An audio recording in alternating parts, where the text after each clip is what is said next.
Hola a todos, ¿cómo están? Bueno, bienvenidos, gracias por estar acá, gracias Sergio por sumarte una vez más a continuar esta charla. Bueno, en esta oportunidad quiero avisarles que Hugo no va a poder estar, el coordinador de la carrera. Él está en este momento en la UPE porque hay colación de grados y además hay alumnos de la carrera que se están recibiendo, así que hoy están recibiendo su título. Pero bueno, manda un saludo y luego verá la charla en el canal de YouTube, que después les vamos a ir dejando todos los links por el chat. Así que bueno, sin más preámbulo ni nada, les presento a Sergio. Ya lo conocen varios, es profesor de la Facu y ya ha dado varias charlas y hoy va a continuar con toda esta parte de la seguridad informática. Así que Sergio, todo tuyo. Dale, muchas gracias, Muriel. Bueno, como siempre, le agradezco a Muriel porque la verdad estuvo ayudando ahí a gestionar la charla. La idea era terminar un poquito lo que habíamos arrancado la charla pasada. Por más que en esta charla le vamos a dar una visión un poco distinta, ¿no? No va a ser exactamente una continuación, sino que vamos a tratar de complementar. Bueno, y gracias como siempre a la UP por darme este espacio y poder compartir y a veces tratar de transmitir un poco la pasión, digamos, sobre algunos temas y tal vez lograr que ustedes se enganchen con alguno, ¿no? Voy a tratar de compartirles la pantalla. ¿Estamos bien, no, Muriel? ¿Comparto la pantalla? ¿No hay problema? Sí, para ¿Sí? que dejo de compartir yo me olvidé. Ah, bueno, por eso, ahí va. Vamos a hacer como siempre, ya quizás ustedes más o menos recuerden cómo es el funcionamiento. La idea es juntar las preguntas. Muriel después va a hacer un resumen de todas las preguntas que se vayan acumulando y la idea es después ir respondiéndolas al final. Bien, y cualquier cosa, si tenemos un poquito de tiempo, vamos a tratar de hacer un debate, si es que se surge, ¿no? Y vemos a ver qué dudas pueden llegar a tener. Bien, bueno. La guerra informática, ¿no? Vamos a ver por dónde empezamos. Cada uno de los temas que están enumerados acá, la verdad que son una charla en sí mismos, y no sé si les podría decir hasta un seminario, ¿no? O sea, son temas súper apasionantes, muy abarcativos y súper complejos a veces de tratar de explicar y resumir, ¿no? Ahora vamos a ver, yo me voy a concentrar especialmente en solo uno de ellos, pero les voy a enumerar un poquito de qué hablamos cuando hablamos de guerra informática. ¿Por qué? Porque es como que en algunas de estas cuestiones ya estamos inmersos y estamos hasta acostumbrados un poquito al ruido, si se quiere, de las armas, ¿no? De estos disparos informáticos. O sea, si lo queremos enumerar, podemos ver que tenemos el espionaje informático, algo súper conocido, que puede ser desde robo de datos, ¿no? Interceptar comunicaciones, robo de contraseñas.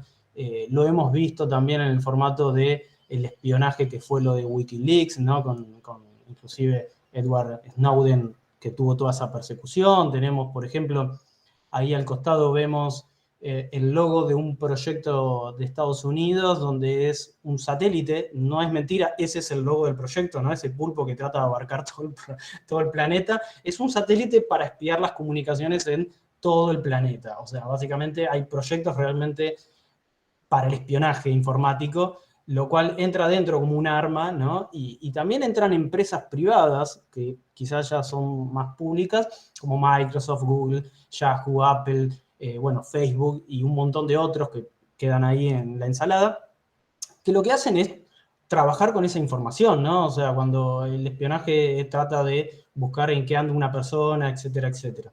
Eso es por un lado. Después tenemos el sabotaje, que es donde nos vamos a meter el día de hoy un poquito más. Y el sabotaje por ahí lo podemos diferenciar desde el punto de vista lógico y desde el punto de vista, que es lo que nos va a interesar ahora, es el ataque ciberfísico, que hasta hace mucho tiempo, hasta no hace mucho tiempo, no existía, ¿no? O sea, ahora vamos a ver un poquito ese desarrollo. El sabotaje lógico, borrado de datos, modificación, ¿no? O sea, donde el daño es lógico, pero de alguna manera recomponiendo esos datos desde un backup o algo por el estilo, la verdad que la ejecución o el funcionamiento continúa. Después tenemos ataques de negación de servicios, que son el típico ataque, por ejemplo, de lo que es un ataque a un servicio donde imposibilita a ese servicio seguir operando. Es un clásico, también de esto algo hemos comentado la charla pasada, pero no deja de ser algo lógico, ¿no? O sea, en el sentido de que yo lo ataco, pero lo dejo de atacar y no hay ningún daño más que, por ejemplo, el prestigio, la imagen o las operaciones que no se pudieron realizar en ese momento, ¿no? O sea, es como que no hay una consecuencia física de ese ataque de negación de servicio. Después tenemos ataques como, por ejemplo, propagandas, ¿no? O sea, donde se manipula la opinión de la gente, que esto tal vez a veces es más difícil de entender como una guerra, si se quiere, pero bueno, es una manipulación de la opinión donde el caso ejemplo es el de Cambridge Analytica, donde ahí se pudo exponer ciertamente, que es por lo que hoy en día todavía Facebook está en juicio, ¿no? Por toda esta manipulación de la información. Después tenemos cosas un poco más ambiguas, como la guerra psicológica, que eso ya existía desde la época de la televisión, de la radio, ¿no? Donde ahora lo que se meten son todos estos trolls, son todas estas censuras, o la manipulación de la información, cosa que podemos ver hasta inclusive también en el día a día, ¿no? En Argentina, en cualquier país, esto no es algo, digamos, especial de un país en particular, ¿no? Eso está muy, muy extendido. Y después tenemos otras, quizás, calificaciones, como la perturbación económica, donde no hay daños lógicos, posiblemente, no hay daños físicos, y en realidad lo que se trata de modificar es una cuestión económica, ¿no? Ya sea como fue lo del WannaCry, donde se tomaba un rescate, ¿no? Por la información, o inclusive muchas veces se trata de boicotear las criptomonedas para que se baje el valor de esa criptomoneda o algo por el estilo. Entonces vemos que el mercado de las criptomonedas es bastante fluctuante, entonces también se puede utilizar un ataque de ese estilo para, de alguna manera, licuar los activos, digamos, de alguna empresa o de algunas personas, ¿no? Este es el grado general, en un resumen muy, muy, muy, muy específico de las armas, ¿no? Con las que cuenta esta guerra informática. Y nosotros nos vamos a meter un poquito bien a fondo en algunos aspectos en el tema de sabotaje, ¿no? Sabotaje quizás suena fuerte, pero en algunos casos el sabotaje llega a bastante profundidad, digamos. El estado de situación, como les dije, puede ser de un sabotaje con un daño lógico, que puede ser un ataque de software, o sea, redes, modificar datos. Ahí tenemos la pantalla modernizada de Windows cuando, ¿no?, tiene un fallo. Puede ser que algún software o un malware afecte algún archivo, alguna configuración de Windows que genere el pantallazo azul, o un mal funcionamiento. No necesariamente un sabotaje tiene que ser algo crítico donde no se pueda operar, ¿no? Después podemos ver, bueno, ingresos no autorizados, sustracción de información, ¿no? Como puede ser imágenes, datos, contraseñas, datos personales de por ejemplo, los empleados de una empresa, ¿no? O sea, son múltiples digamos, las variaciones. Después ahí abajo, bueno, podemos tener fallos no solamente en Windows, podemos hacer justo, ¿no? También hay ataques en Linux, en distintas distribuciones, también en Mac, bueno, en distintos tipos. Y después tenemos un ejemplo clásico, como el que vimos en la charla pasada, que era tratar de ingresar a un sitio web que normalmente que tenga base de datos y tratar a través de lo que es un ataque de fuerza bruta o SQL injection, ¿no? O tratar de ver algunas falencias en el desarrollo. Tratar de, por ejemplo, poner una página, cosa que se puede llegar a lograr adquiriendo privilegios. Se puede poner una página donde, bueno, a uno lo baneen, ¿no? Y le diga que ha sido hackeado, ¿no? Pero nosotros acá nos vamos a meter de a poquito en lo que es el daño físico a una estructura, ¿no? O la infraestructura. Hoy no somos tan conscientes de todo esto, y la pregunta que quizás venimos a hacernos en esta charla y quizás me gustaría que se lleven algunas preguntas que vamos a hacer al final, es, ¿se puede inhabilitar un hardware? ¿Se puede generar un mal funcionamiento? La pregunta es, ¿se puede hacer lo que se ve en las películas de Hollywood, ¿no? Eso de controlar ciertas instalaciones y cosas así. Bueno, el objetivo es ese. Vamos a ver si nos sale, ¿no?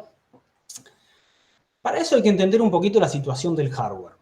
Estamos atravesando una revolución, si se quiere, industrial ya hace un tiempo, que bueno, uno cuando es muy contemporáneo, o sea, que está compartiendo esa revolución industrial, a veces no es tan consciente de lo que significa.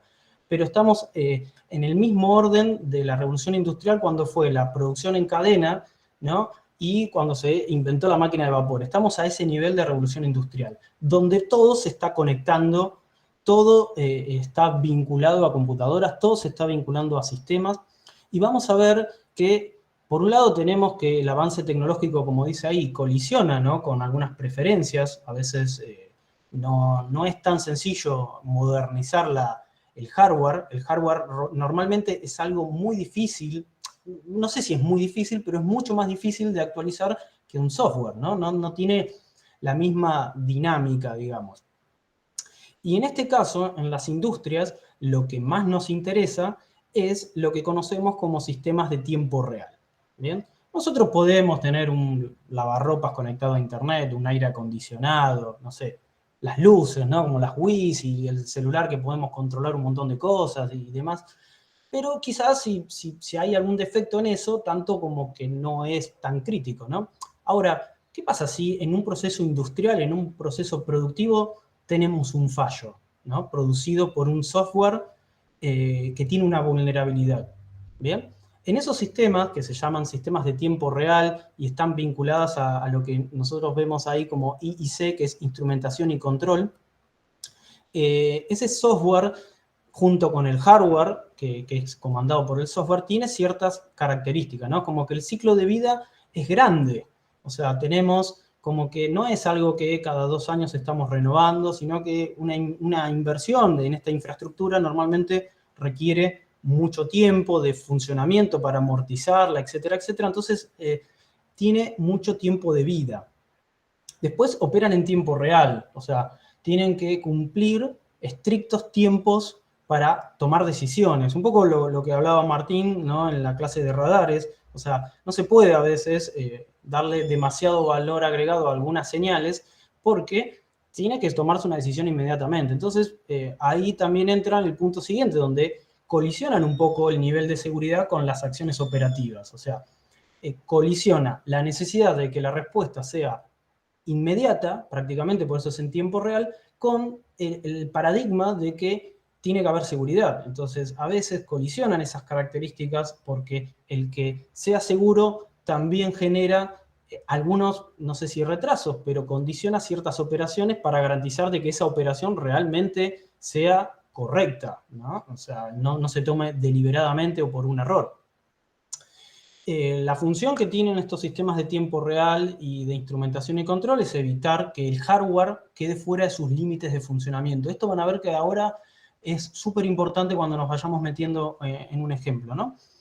Y después, esto a modo nada más de entender un poquito de qué se trata, vamos a ver de que para comandar el hardware se utilizan normalmente señales de las que se denominan 420 mA, y son señales muy clásicas para la instrumentación, que lo vamos a ver en todos los procesos industriales, que se lo llaman lazo de corriente.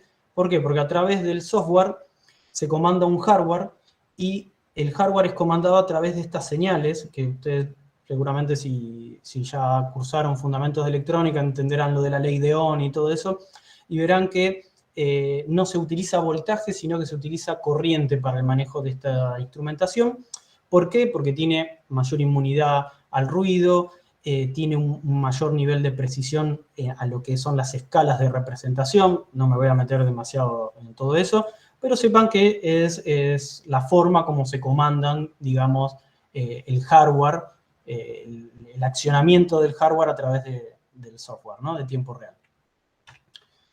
Bueno, y acá lo que vemos es, cuando estamos hablando que sistemas son invulnerables, y bueno, básicamente son sistemas que de alguna manera o son cableados, o son totalmente analógicos, electrónica dura, un poco de lo que hablaba Martín también en la charla pasada. O sea, si es solamente una imagen en un monitor y no hay ningún análisis, como eran los de tubo catódico, de rayos catódicos, bueno, no hay mucha posibilidad de un ataque cibernético, porque prácticamente no hay nada digital, no hay ningún software metido ahí adentro. Entonces, como que, no sé si podemos decir que son invulnerables, pero bueno, son altamente, es muy baja la probabilidad, digamos, de que pueda haber un ataque cibernético, ¿no?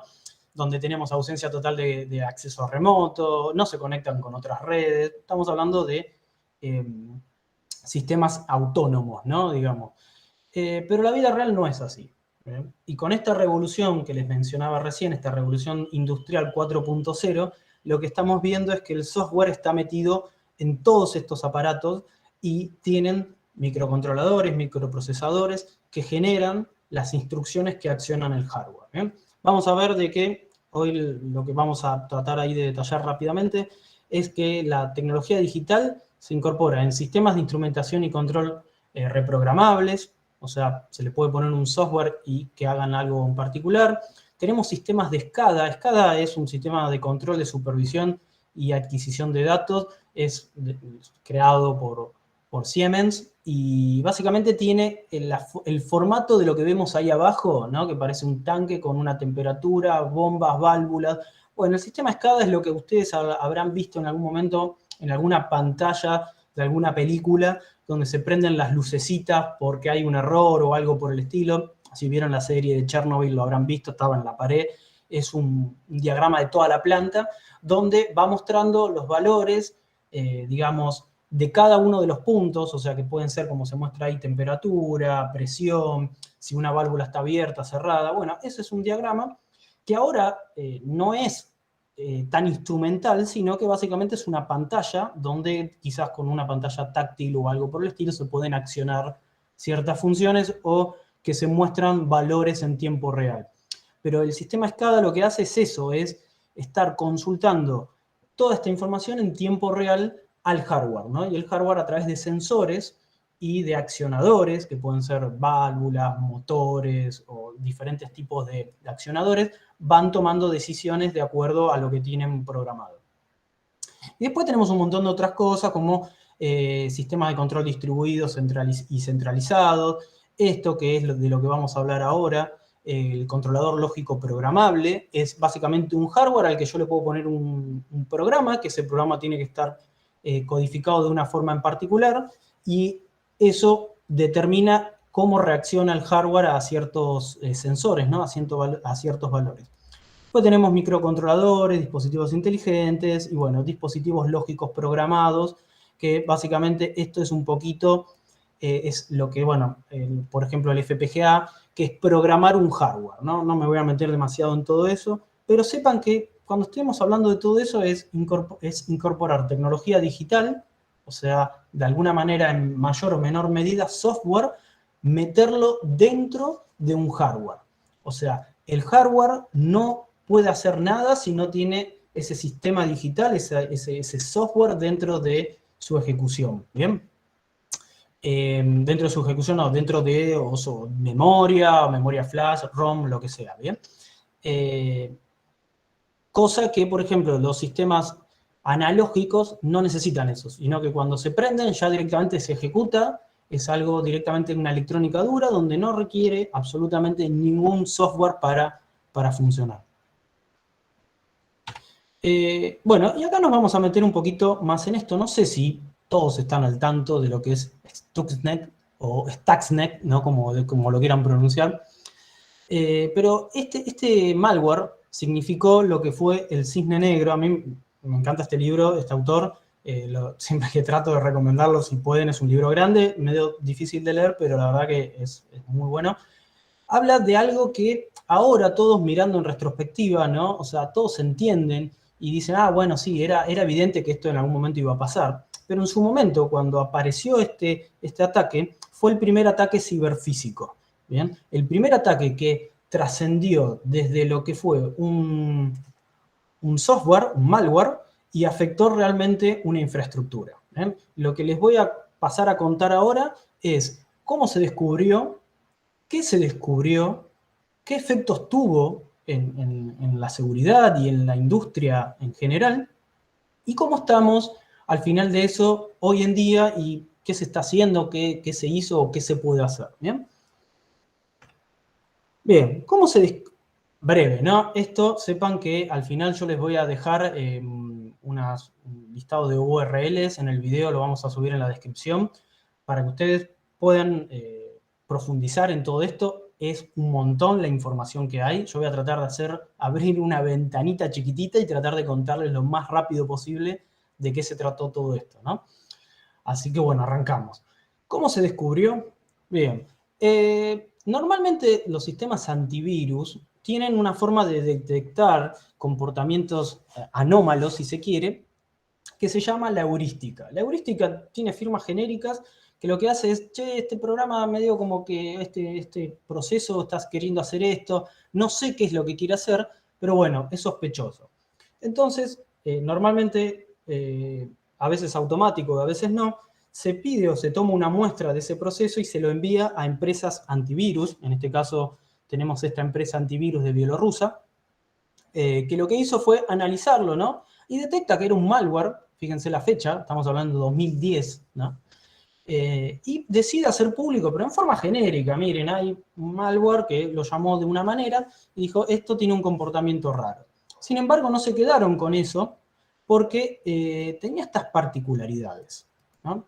Normalmente, para que se den cuenta, un malware, el Conficker, que fue algo que generó mucho daño, pesaba 32 kilobytes. Un malware promedio está en 50 kilobytes, 10 kilobytes, o sea, son cosas muy chiquititas. Este tenía 500 kilobytes, o sea, 10 veces más grande que los malware más complejos de ese entonces, ¿no? Era complejo de entender, no se entendía, la empresa esta no entendió qué es lo que hacía y empezó a hacer ingeniería inversa de este malware y empezó a ver cosas como que iba apuntado a un PLC de Siemens.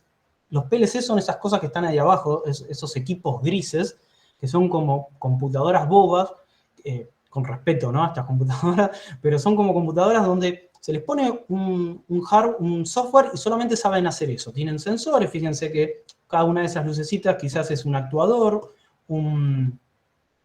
es de alguna manera un sensor o algo donde indica el estado, ¿no? Y particularmente la caja que está a la derecha es exactamente las cajas estas, los PLC que fueron atacados en este caso, ¿no?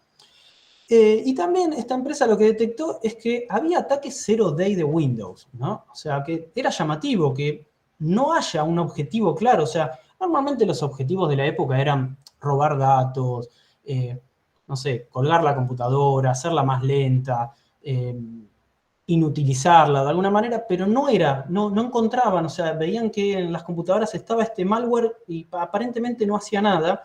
Solo encontraron algunas referencias a estos PLC, que son este hardware programable, ¿no? que controla directamente otros accionadores, como yo les decía, ¿no?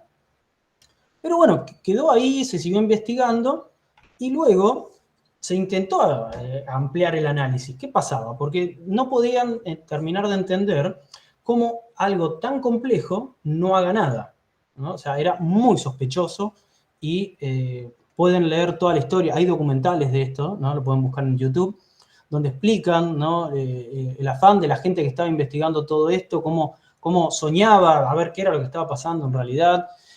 Bueno, y entonces esta empresa compartió, digamos, el descubrimiento con Symantec y Kaspersky, y bueno, todos empezaron a tratar de investigar porque les llamaba la atención que un malware que tiene 4 vulnerabilidades de zero day, entre las que estaban esa que se menciona ahí, la CP-Link y el Conficker, y otras vulnerabilidades más, que tenía vulnerabilidades, que descubrieron vulnerabilidades de Siemens, tanto para el software. Imagínense que ese software de Siemens que está ahí, el software para programar, es como si fuera el IDE de Arduino, ¿bien?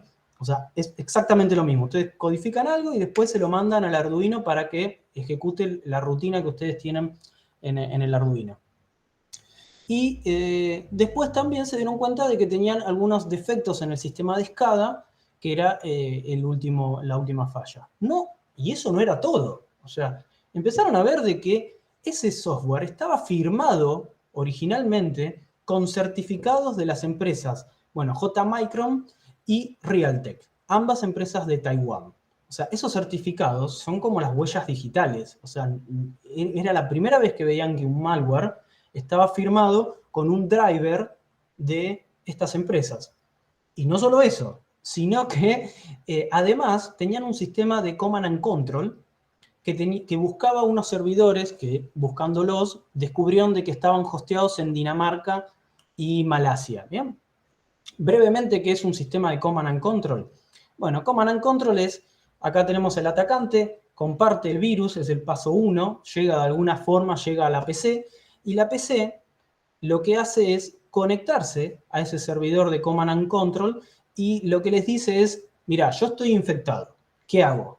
Bien, entonces ahí el servidor se abre como una puerta trasera y el servidor le manda sus claves y empieza a comandar o empiezan a intercambiarse información o inclusive a robar datos. ¿Bien? Bien, estas empresas, Symantec, detecta este comportamiento. ¿Bien? O sea, ya había todo un equipo trabajando en esto porque no podían entender qué es lo que se hacía. Para todo esto pasaron meses. ¿Bien? Desde el descubrimiento de la empresa de Bielorrusia. Entonces lo que hicieron es, no le vamos a dar de baja a este servidor, lo que vamos a hacer es redireccionemos todo el tráfico, le pidieron a las empresas estas que tenían de Dinamarca y Malasia para que redireccionen el tráfico a unos servidores señuelo. Entonces redireccionaron el tráfico y ahí empezaron a capturar a todas las PC que estaban infectadas con este malware. ¿Ok? Cuando empezaron a analizar de dónde venían, detectaron de que todas, o gran parte en realidad, de estas infecciones venían desde Irán. Bien, el 60% de las máquinas infectadas que trataban de conectarse a estos dominios venían de Irán, después algunas menores de Indonesia, India, inclusive había de Estados Unidos, pero en formas muy menores, ¿no? Pero el fuerte era Irán. O sea, ¿por qué desde Irán? ¿Qué pasa en Irán? ¿No? O sea, ya vamos por el lado del complot, ¿eh? Y bueno, después de estar pensando un poco y analizando por todos lados a esta gente, descubre realmente el objetivo, ¿no? Empezaron a ver de que esto solamente infectaba o tomaba una acción si encontraba un modelo de PLC específico, y además no solo eso, que el modelo de PLC, o sea, del hardware tenía que ser específico, sino que tenía que tener una configuración específica. Cierta cantidad de cosas, con cierta configuración.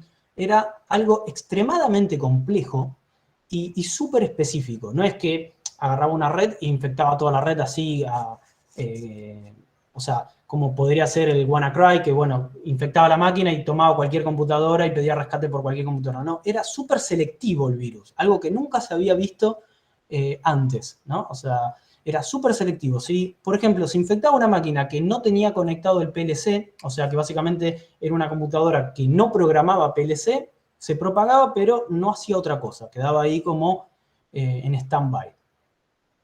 Esto desconcertó mucho, por lo tanto lo que se hizo fue consultar a Siemens a ver qué hacían esos PLCs en particular, ¿no? Porque hicieron ingeniería inversa y descubrieron que tenían comandos específicos para este modelo de PLC y este modelo de PLC.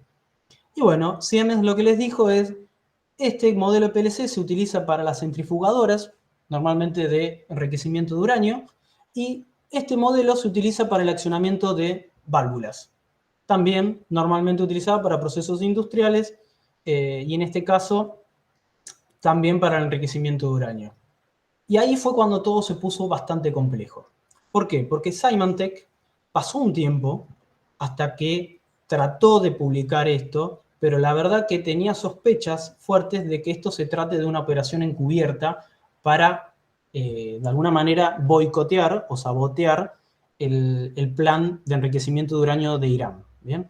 Entonces, esto en el documental que está en YouTube, lo pueden buscar, lo van a ver, está muy bien contado, los miedos, las amenazas y todas las cosas que sufrió no solo esta gente, sino la gente que estaba del otro lado, hasta que después esto se hizo público, ¿bien? Y se conoció cuál era el destino o el objetivo del ataque. ¿Por qué? Porque empezaron a ver, bueno, ¿en qué lugares de Irán pueden ser útiles estos motores, estos PLC, ¿no?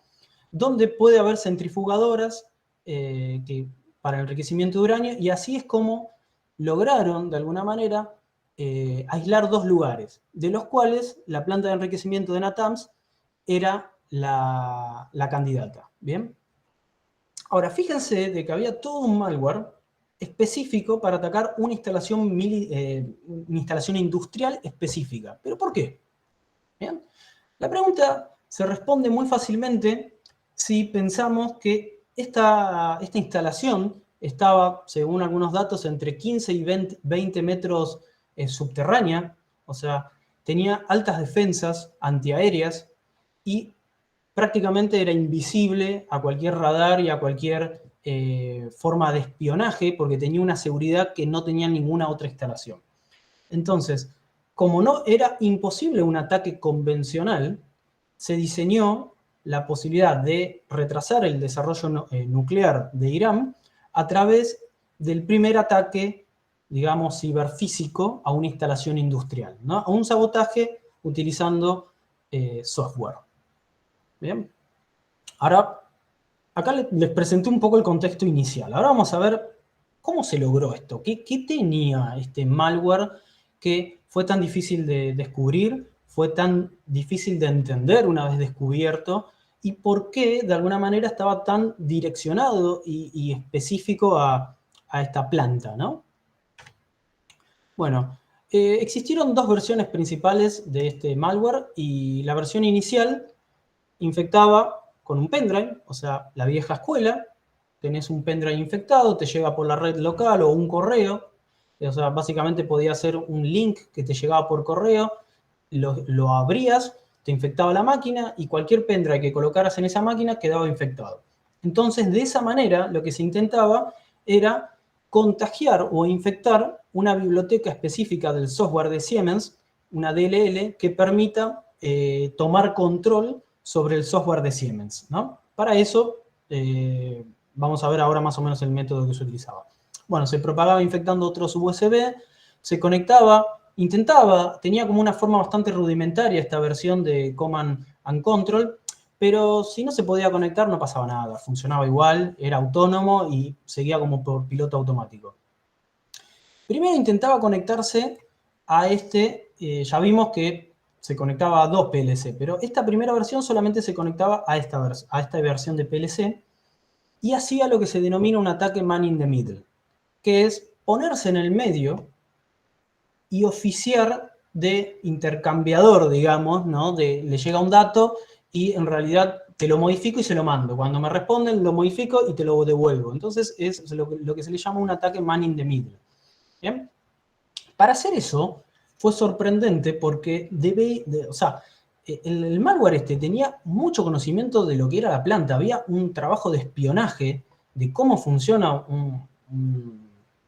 una planta de enriquecimiento y cómo estaba montada, porque era tecnología propia de Irán todo lo que se estaba haciendo, ¿no? Entonces, eran profundos conocimientos técnicos, ya sea de software, de malware, de la misma planta, todo con esto cuestión de que pase desapercibido. ¿Okay? Ahí abajo está un poquito el gráfico de lo que se trata de un man in the middle, y en particular había dos tipos de ataques man in the middle. El primero era del lado del programador. Fíjense que acá lo que les trato de mostrar es, del lado de la izquierda tenemos el código fuente, el que nosotros programamos, ¿no? Entonces, imagínense que ustedes están programando Arduino, ¿no? Van con el IDE de Arduino, que es el que está en el medio, ¿no? Y ustedes le dicen, bueno, si llegás a la temperatura, si tenés una temperatura superior a 50 grados, ¿bien? Frená, pará, porque te está sobrecalentando, ¿bien? Entonces, se conectan con este Step 7 de Siemens, lo compilan en Windows, porque esta aplicación solamente funciona en Windows. Entonces la compilan ahí y se la mandan al PLC, como si se lo mandaran, supongamos, al Arduino, ¿no? Todo bien, el programador dice, yo ya le puse el control de que si tiene más de 50 grados, frene. Pero internamente, si este sistema operativo y el programa estaba infectado con Stuxnet, lo que generaba es que te decía, sí, instalé tu programa, pero internamente le hacía unos cambios y grababa en el PLC una variación del programa donde en realidad tenía un comando donde en algún momento, y ahora vamos a ver, no tenía ese control. Entonces no importa la temperatura que tenías, seguí ejecutándolo con el objetivo de generar un daño en el hardware.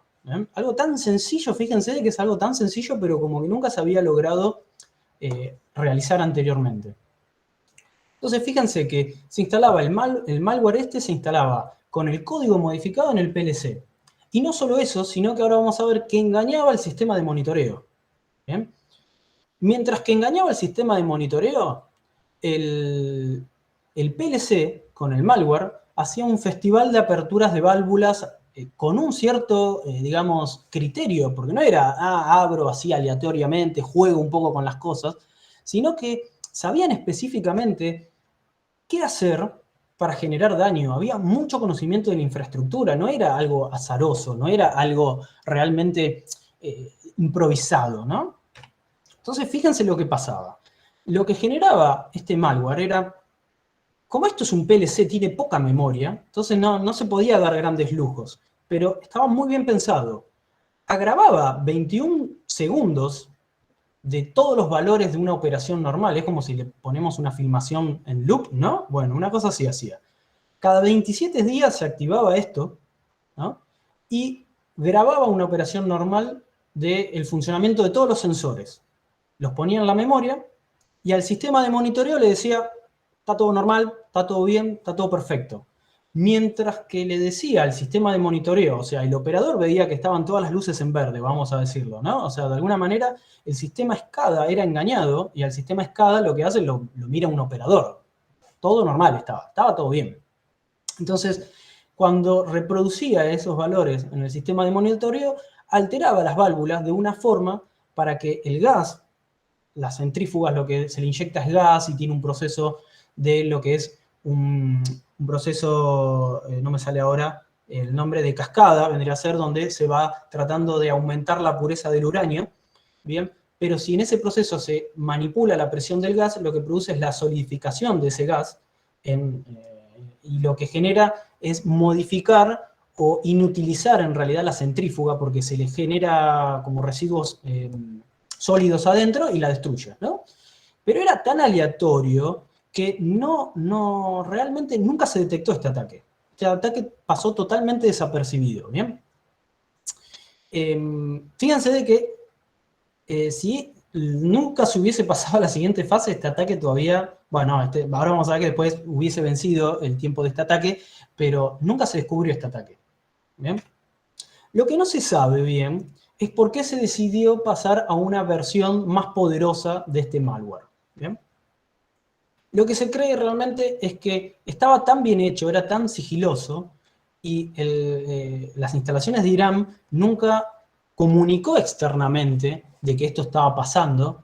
En realidad era tan sigiloso de que ni siquiera los que atacaron sabían si el ataque continuaba, si había sido exitoso. Bien, había tanto hermetismo en todos lados donde en realidad empezaron a dudar de que el ataque anterior haya sido detectado o no, o si estaba teniendo los efectos, porque veían que el plan nuclear en realidad no se estaba demorando lo suficiente.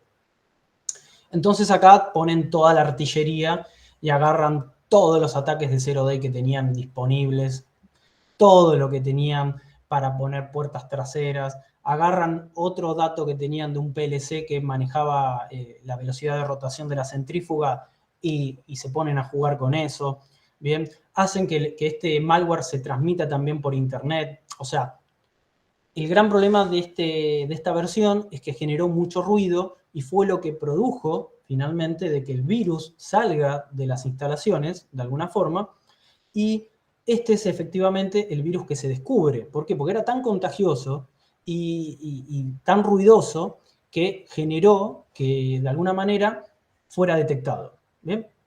¿Qué hacía esta versión? Bueno, básicamente tenía una modificación de este PLC que lo que trataba de hacer es modificar, obviamente con toda la misma metodología anterior y sumado todo lo que ya estaba anteriormente, lo que hacía era modificar la velocidad de rotación de las centrífugas. Esto, tengan en cuenta de que giran alrededor de 60.000 revoluciones por minuto.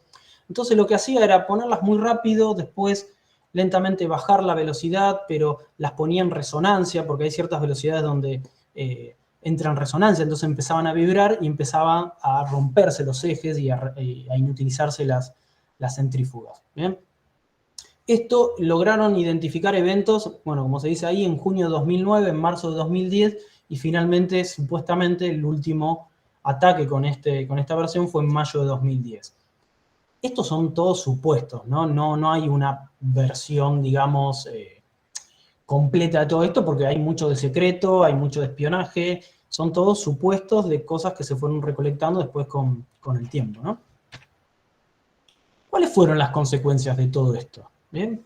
Bueno, las consecuencias fueron la destrucción de 1000 centrífugas, o sea, a nivel de lo que estaba trabajando esta instalación, no fue del todo significativo. ¿Por qué? Porque fue solamente el 11% de toda la infraestructura que tenía esta planta, pero lo que generó fue disminución de la producción de uranio, retraso tecnológico. ¿Por qué el retraso tecnológico? Porque en realidad los iraníes no sabían si lo que estaba pasando era porque ellos no estaban implementando bien el sistema, ¿ok? Imagínense de que estaban desarrollando una tecnología y no les sale. Y ustedes se fijan y dicen, no, pues si yo estoy implementando esto, pero el hardware hace otra cosa. Entonces, lo que menos pensaron es que estaban siendo engañados por el mismo software que estaban utilizando para controlar el hardware, ¿no? O sea, la centrífuga. Ellos estaban pensando de que tal vez no estaban bien la combinación de gases o que el proceso industrial, el diseño del proceso industrial era el que estaba fallando, ¿bien? Eso generó no solo enojo de Irán, sino que generó que Irán mejorara enormemente sus defensas, y con el tiempo, o sea, trascendió, y hasta yo le voy a dejar los links, donde Estados Unidos reconoce de que junto con Israel, junto con Israel, fueron los autores de este ciberataque. ¿Bien? Lamentablemente, lo que generó este ataque es que se revelaran un montón de formas que hasta ese momento no existían. ¿Bien? Esto es como toda arma de destrucción masiva que se presenta como algo novedoso, mientras son unos pocos los que la tienen, son poderosos, pero después el resto trata de copiar eso, ¿no? Y es básicamente lo que ha pasado. Ha pasado de que se han replicado algunos ataques, no con la misma, digamos, importancia de alguna forma, pero lo que es importante que tienen que tener en cuenta es que este ataque no es que solamente fue que puede ser solamente destinado a las centrífugas de enriquecimiento de uranio. No, es algo súper estándar.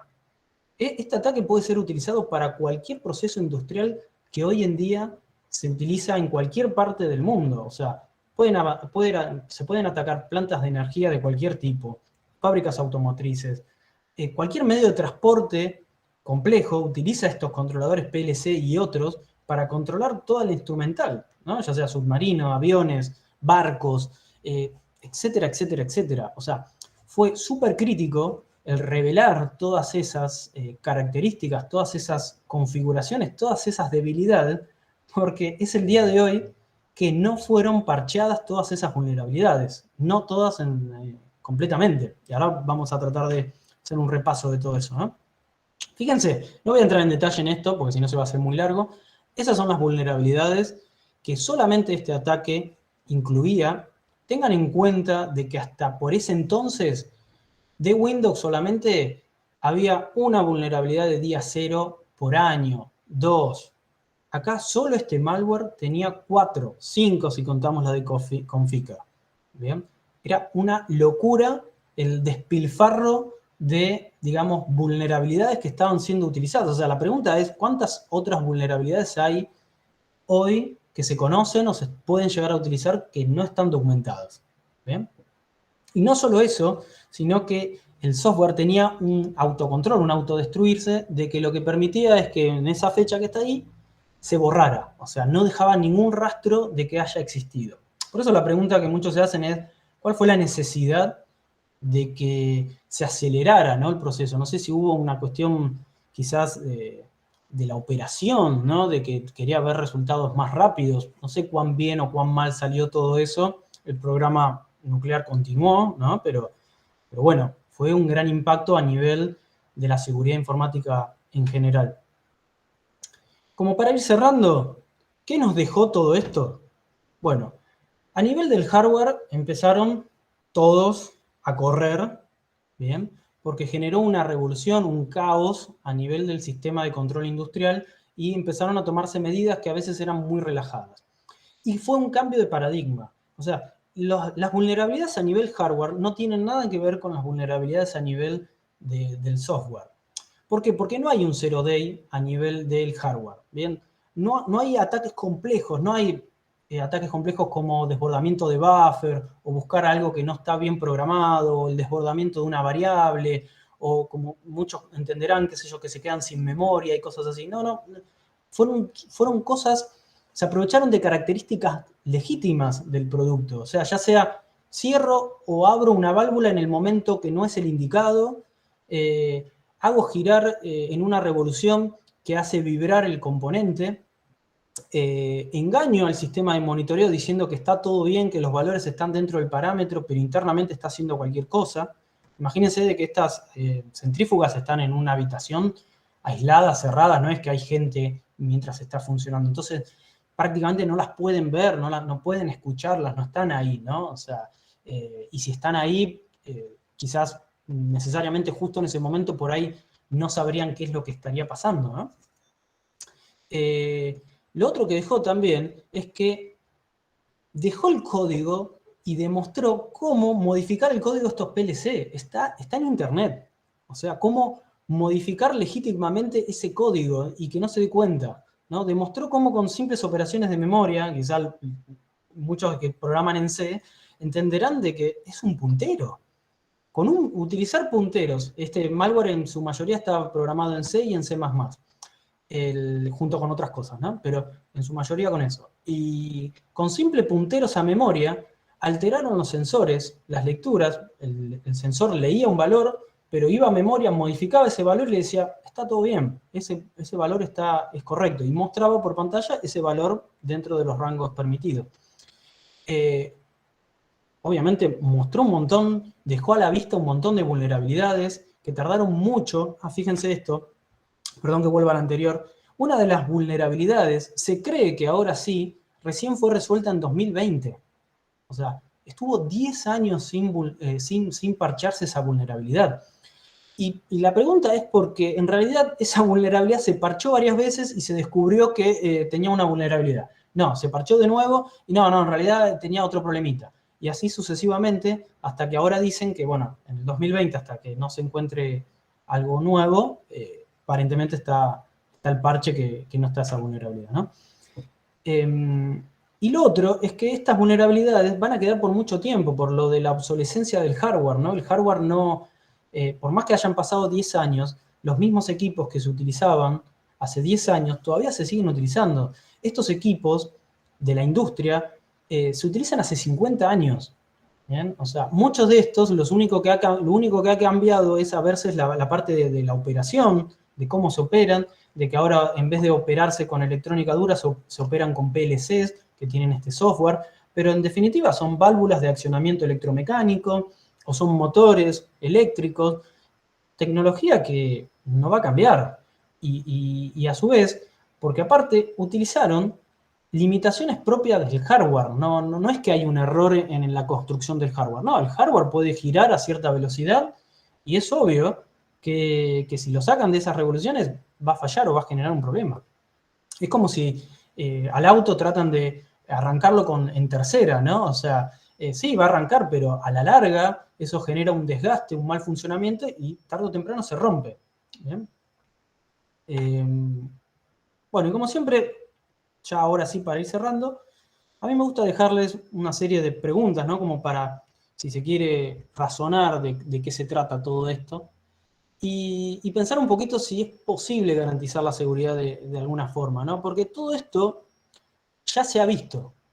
La proliferación de armas de destrucción masiva, como pueden, y créanme que no estoy exagerando, pero esto ya se ha visto, ¿no? O sea, que hay que firmar un tratado para que este conocimiento no sea utilizado, que no caiga en malas manos, digamos, ¿no? ¿Cómo definimos eso, no? O sea, la ONU debería crear un organismo para que arbitre la ciberseguridad para ver qué se hace con esas vulnerabilidades, de que todos presenten sus conocimientos y que esas vulnerabilidades que se van descubriendo sean publicadas, bien, que no sean utilizadas como armas, ¿no? Y después lo otro, lo que estamos casi acostumbrados, ¿no? ¿Quién define qué es terrorismo, no? Porque esto que pasó con el ataque a Irán, por las razones que sea, roza un poco el terrorismo, ¿no? O sea, estás atacando, podría haber costado la vida, no solo eso de personas, sino que todo ese conocimiento ahora puede ser utilizado en contra de otras instalaciones donde se utiliza esa tecnología. ¿Está bien utilizar estas armas de destrucción masiva o de destrucción de hardware, si se quiere, para privar del avance soberano tecnológico de un país? Podemos discutir si Irán tenía buenas intenciones o no, eso lo podemos discutir, pero ¿por qué eso mismo no se piensa para otros países que están en situaciones similares, ¿no? Como por ejemplo Israel? ¿Cuál será el próximo objetivo? ¿Cualquier instalación industrial puede ser víctima de un ataque de estos si uno no se lleva bien con la persona indicada? ¿Ok? O sea, acá vemos que la ONU tiene un programa de ciberseguridad, yo se los dejo ahí, después se los dejo en los links, que es un centro, bueno, de las Naciones Unidas contra el terrorismo, que habla un poquito de esto de la prevención de ciberataques, pero todo esto no está bien definido, ¿no? Es como que queda medio ambigua interpretación, y sinceramente, como algunos ya saben, yo estoy en la rama nuclear, esto ya lo hemos vivido, ¿no? O sea, lo que vemos ahí, y a modo también de analogía, son los proyectos de Tratado de No Proliferación de Armas Nucleares, Átomos para la Paz, y todos proyectos que fueron tratando de alguna manera, evitar que haya proliferación de armas nucleares, y sin embargo se generó todo lo contrario, ¿no? O sea, ¿cuál es la solución a todo esto, no? O sea, para que no se utilicen las armas cibernéticas en contra de las propias naciones. Así que bueno, eso es todo. Espero que les haya gustado la charla y espero que haya preguntas. No sé si alguno quiere hacer preguntas. No veo preguntas. No, en el chat no hay preguntas, pero por ahí alguno tiene alguna pregunta para hacer y si la quiere escribir o bueno, o hacerla por micrófono. Sí, hacerlas con audio. Creo que estuve bien de tiempo, ¿no? De acá vengo con... Creo que estuve bastante bien de tiempo. Excelente, Sergio, la charla y agradezco la presentación del viejo y querido Lazo 420. Mirá, Gustavo.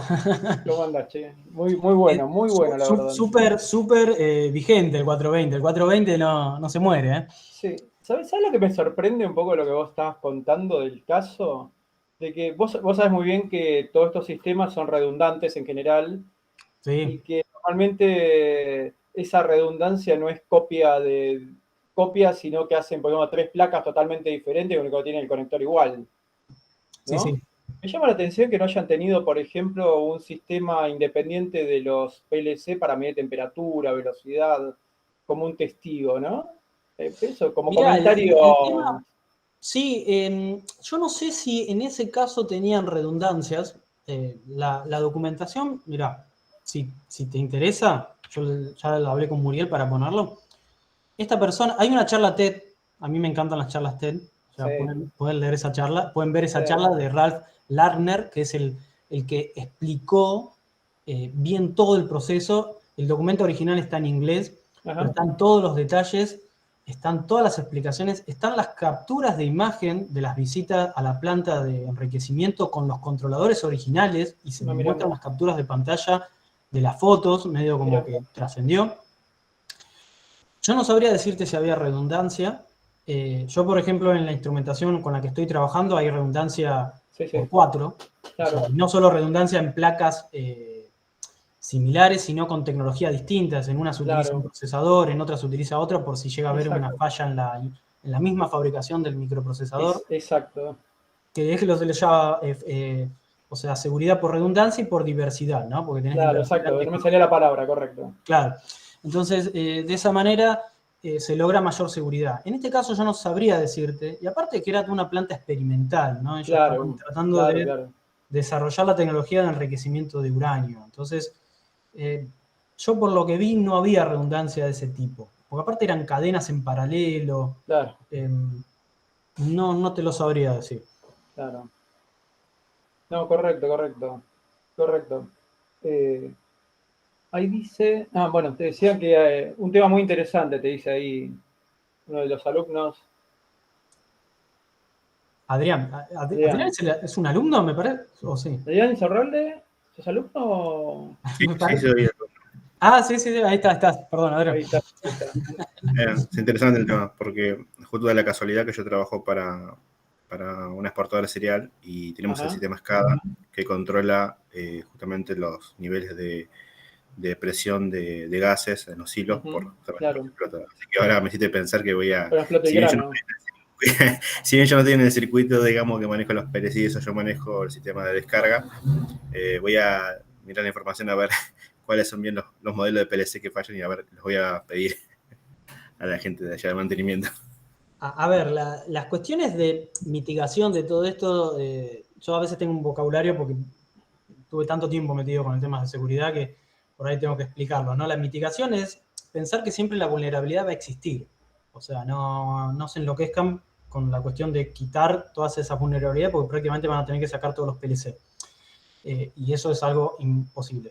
Lo que hay que tratar de lograr, de alguna manera, es mitigar esa vulnerabilidad a través de controlar quiénes son los que se conectan a esa red de control, ¿no? Porque claro, vos sabrás muy bien, Adrián, si por ahí vos ya me decís que estás metido en eso, pero vos tenés una red que probablemente sea una tipo red LAN, que es de control, ¿bien? Y esa red de planta, la que está en planta, tiene que tener ciertos controles para que no cualquiera pueda conectar una notebook, por ejemplo, para programar ese PLC. ¿Se entiende? Es paralela y no tiene acceso a internet, pero una notebook podría estar infectada tranquilamente. Exactamente, que eso es lo que pasó en Irán, o sea, nunca pudieron acceder directamente a la red, por lo tanto implantaron ese malware de alguna manera y de alguna forma se sentaron a esperar de que ese malware sea llevado en forma accidental hasta la planta. No es que fue un Tom Cruise con un pendrive y lo conectó ¿no? en la Matrix, digamos, o un Neo, ¿no? Que lo conectó en la... No, de eso dijeron, che, veamos que esto llegue de alguna manera. Y se sentaron a esperar. Y por eso se desesperaron, porque no veían resultados, pero lo que no sabían era que realmente estaba haciendo resultados. Lo que pasa es que los iraníes tenían una planta de producción gigantesca ahí abajo tierra. Si les parece gracioso, y si vieron la película de Top Gun, la última, esa analogía al bombardeo de esa planta, básicamente, pero con los aviones, ¿no? O sea, ¿cómo nos quieren vender de que ahora siguen tratando de meter por una escotilla un misil, cuando en realidad las cosas pasan por otro lado, ¿no? Esa es la realidad. Entonces, no se va a poder prescindir de esos controladores. O sea, van a seguir existiendo porque no hay otra solución. Aparte, en su momento Siemens negó esa vulnerabilidad hasta que la tuvo que reconocer. Que eso es un golpe bastante duro un poco para digamos, la imagen, ¿no? de estas empresas. Pero tampoco hay muchas alternativas. O sea, y fíjense de que en este caso, por una cuestión política, se atacó un tipo de instalación, pero ninguna instalación industrial está exenta de poder ser atacada. O sea, modificando algunas cosas, conociendo cómo funciona internamente, digamos, la producción, el funcionamiento interno de la planta, se puede realizar algo similar. Principalmente porque a veces es difícil parchear todos estos sistemas. Ahí tenés una pregunta que dicen, ¿cómo está Argentina en temas de seguridad? Sabiendo que en el país tiene un desarrollo nuclear avanzado, entre otros proyectos. ¿Cómo está, Federico?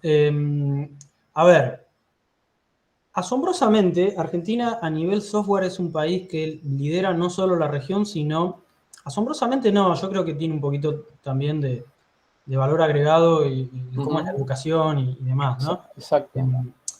Gracias a todo eso, a nivel latinoamericano y a nivel, digamos, mundial, si se me permite, Argentina tiene un buen nivel de seguridad a nivel de software. Eso no lo genera inmune, ¿no? O sea, estamos lejos, ¿no?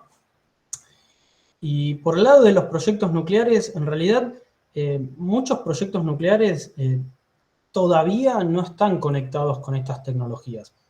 Recién el que se va a estar conectando con esta tecnología es el que se está construyendo específicamente ahí en Ezeiza, y que tengo el honor y el agrado de decir de que, bueno, estoy participando en ese proyecto, por eso algunas cosas las conozco de adentro.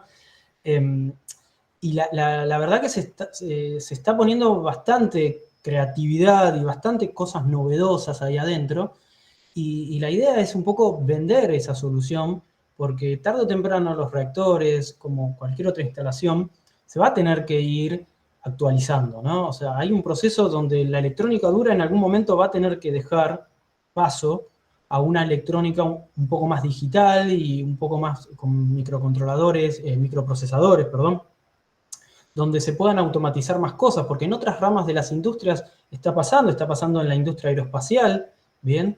Está pasando en la industria en general, ¿no? Como la del petróleo, como la de producción de energía, de diversas características. Entonces, de algún momento va a tener que hacer ese quiebre.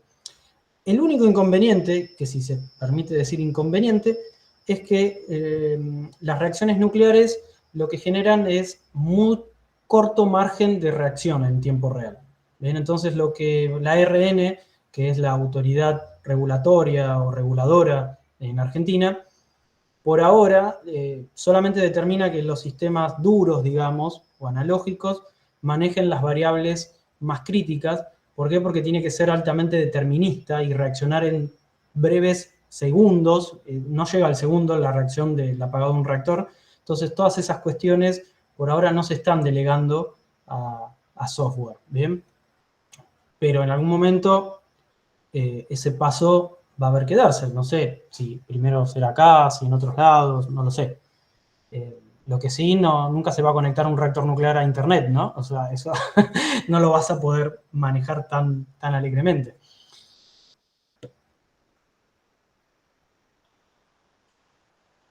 No sé si contesta la pregunta, porque yo me extiendo y a veces no sé si terminé contestando la pregunta. Sí. Por lo menos para mí sí. Bien, ahí excelente. te perfecto. Bueno, no sé qué les pareció, si alguno quiere hacer alguna duda más y le gustaría en algún momento profundizar más en alguno de estos temas que vimos, como procesos industriales. Seguramente, Sergio, organizaremos para el año que viene ya otras nuevas charlas, porque el tema siempre da para tantas aristas que me parece que está bueno, ¿no? Continuarlo.